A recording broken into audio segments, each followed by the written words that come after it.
ఒకప్పుడు తమిళ సినీ పరిశ్రమ స్టార్స్ తో కళకళలాడుతుండేది. కానీ రాను రాను ఆ వైభవం తగ్గిపోతూ వచ్చింది. పైగా విజయ్ లాంటి star hero career peak stage లో ఉండగా రాజకీయాల్లోకి వెళ్లడంతో ఆ కష్టాలు మరింత పెరిగాయి. ఈ దశలో టోటల్ ఇండస్ట్రీ రజనీకాంత్ పై ఆధారపడుతున్న సమయంలో అజిత్ ఒక్కసారిగా కంబ్యాక్ ఇచ్చి టోటల్ కోలీవుడ్ కి షాక్ ఇచ్చాడు.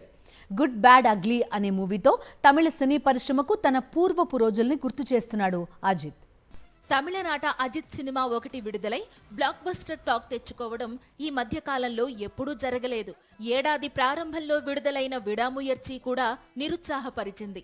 అంతకుముందు విడుదలైన తునీవు, వాలిమై కూడా సోసోగా ఆడాయి. కోలీవుడ్ లో విజయ్ కు ఎంత క్రేజ్ ఉందో అజిత్ కు అంతే క్రేజ్ ఉంది. కానీ కొంతకాలంగా తమిళ బాక్సాఫీస్ దగ్గర విజయ్ డామినేషన్ పెరుగుతూ వచ్చింది. వరుస బ్లాక్ బస్టర్స్ తో వసూళ్ల విషయంలో ఎప్పుడో అజిత్ ను దాటేశాడు విజయ్.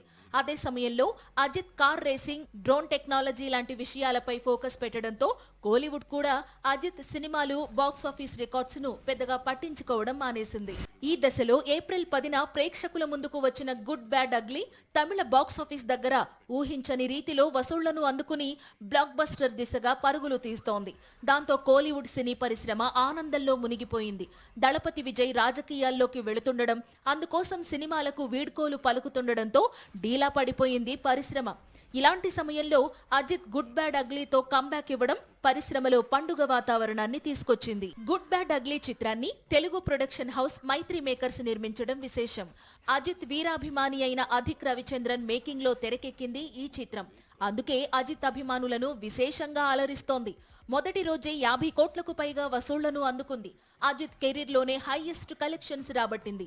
వరుస సెలవులు, సోమవారం తమిళ నూతన సంవత్సరాది కూడా ఉండడంతో వసూళ్లు మరింత పెరిగే అవకాశం ఉంది. కోలీవుడ్ బాక్సాఫీస్ రికార్డులు బద్దలయ్యే అవకాశాలు ఉన్నాయి.